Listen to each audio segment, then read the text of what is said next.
హైదరాబాద్ నగరంలోని కంచగచ్చిబౌలి భూముల వ్యవహారంపై బీజేపీ నేత మెదక్ లోక్సభ సభ్యుడు రఘునందన్ రావు కీలక వ్యాఖ్యలు చేశారు.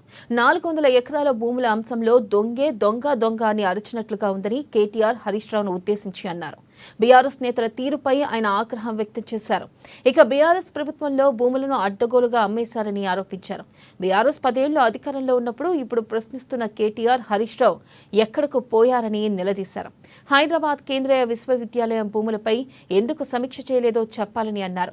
హెచ్సియు రికార్డుల్లోకి ఎందుకు ఎక్కించలేదని నిలదీశారు.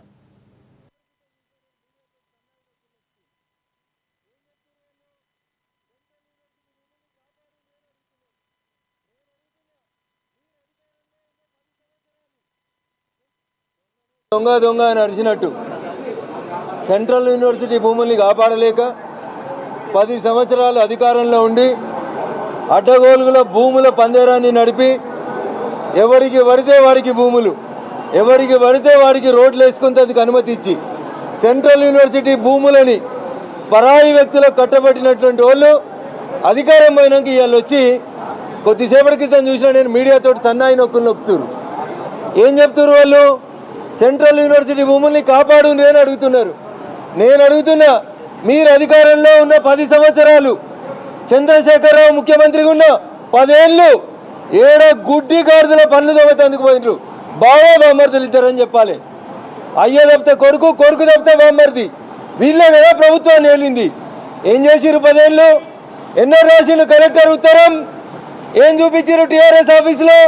2012లో అప్పటి కలెక్టర్ ఒక ఉత్తరం సీసీఎల్ఏకి రాసిండని చూపించారు. 2012లో సీసీఎల్ఏకి ఉత్తరం రాస్తే 2023 డిసెంబర్లో అధికారం కోల్పోయేదాకా ఎన్నడూ మీ ఉత్తరాల్ని మీరు సమీక్షించలేదు అనేది టీఆర్ఎస్ వాళ్ళు ఆలోచించుకోవాలి. ఈ ఆలోచన సన్నాయి నొక్కుతారు. వాల్టా ఉండే, ఈ చట్టం ఉండే, ఫారెస్ట్ చట్టం ఉండే, ఇక మేము తెలంగాణ అసెంబ్లీలో తెలంగాణ ఫారెస్ట్ చట్టం చేసినామని చెప్తారు పెద్ద మనుషులు. మరి తెలంగాణలో తెలంగాణ ఫారెస్ట్ యాక్ట్ చేసిన మీరు సెంట్రల్ యూనివర్సిటీలో టీఎన్జిఓ కాలనీకి 18 ఎకరాల భూమి తీసుకొని రోడేసిన రోజు ఈ బామర్దులు ఇద్దరు మంత్రులు ఉన్నారు. ఏం చేసిరు ఆ రోజు అనేది ఒకసారి ఆలోచించాలి.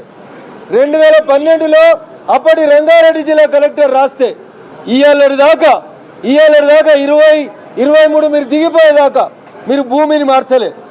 ఎంత కన్నింగ్ వల్ల వాళ్ళు చెప్తా మీకు. భారత ప్రభుత్వం ఒక హార్టికల్చర్ యూనివర్సిటీ ఇచ్చింది. అది తీసుకుపోయి గజ్వేల్లో ములుగులో పెట్టుకున్నారు. మాకేం బాధ లేదు. అది కూడా గెజెట్ ఇచ్చింది భారత ప్రభుత్వం.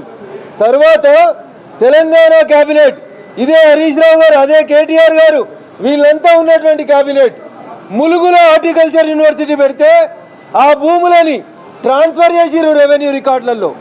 ఏమని? ఆ భూముల పేరు కొండా లక్ష్మణ్ బాపూజీ హార్టికల్చర్ యూనివర్సిటీ అని రాపించిరు పహానీలలో. కానీ 1974లో గెజెట్ ఇచ్చిన భూములని సెంట్రల్ యూనివర్సిటీ భూములని పటవారికి చెప్పి రాపియలే. ఎందుకంటే టీఆర్ఎస్ వాళ్ళ ఇంటెన్షన్ భూములు అమ్ముకోవడం, కాంగ్రెస్ వాళ్ళ ఇంటెన్షన్ భూములు అమ్ముకోవడం. ఇద్దరు దొంగలే. వాళ్ళ అధికారంలో ఉన్నప్పుడు అదే పని చేసిరు, వీళ్ళ అధికారంలో. కంచగచ్చిబౌలిలో